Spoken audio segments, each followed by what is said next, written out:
Doctor Yunus কোথায় পালাবে? তাকে রাস্তাঘাটে পেলে আমরা ধরবো। আমেরিকার সাথে অবৈধ চুক্তি কেন করেছে?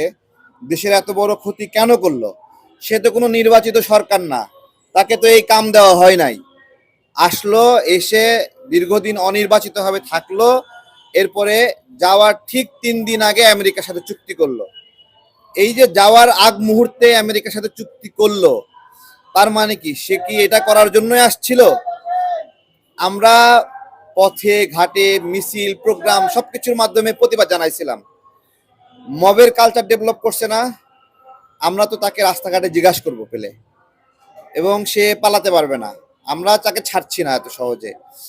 যত টাকা চুরি করছে, কর ফাঁকি দিছে, 5 বছরের জন্য তাকে কর দিতে হবে না। তাহলে দেশ চলবে কিভাবে? 1000 কোটি টাকা কর দিবে না সে, তাই না? অথচ সেই কর বৃদ্ধি করেছিল, প্রথম বন্দরে কর বৃদ্ধি করেছিল বিভিন্ন পণ্যের উপরে, কিন্তু নিজে কর দেবে না। তো কেউ পার্লামেন্টে কথা বলে না কেন? জামাত কথা বলে না কেন? বিএনপি কথা বলে না কেন? স্বতন্ত্র যারা আছে কথা বলে না কেন? কথা বলে না কেন? এত বড় অন্যায় করার পরেও আমরা জিজ্ঞাসা করছি। আমরা ডক্টর ইউনূসকে শান্তিতে থাকতে দেব না।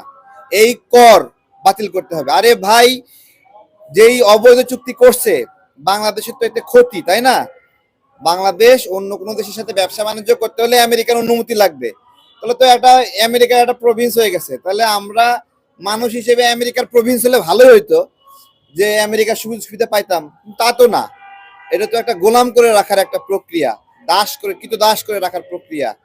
তো এগুলোর জবাব কেউ চাচ্ছে না। সংসদে সংসদে বসে আছে, মেলা কথা কয়, মেলা প্রশ্ন করে, হাসনাত, তারপরে মেলা কত পাকনা পাকনা ছেলে পেলে এত প্রশ্ন করে, কিন্তু আমেরিকার চুক্তি নিয়ে প্রশ্ন করার কারো হিম্মত হচ্ছে না কেন?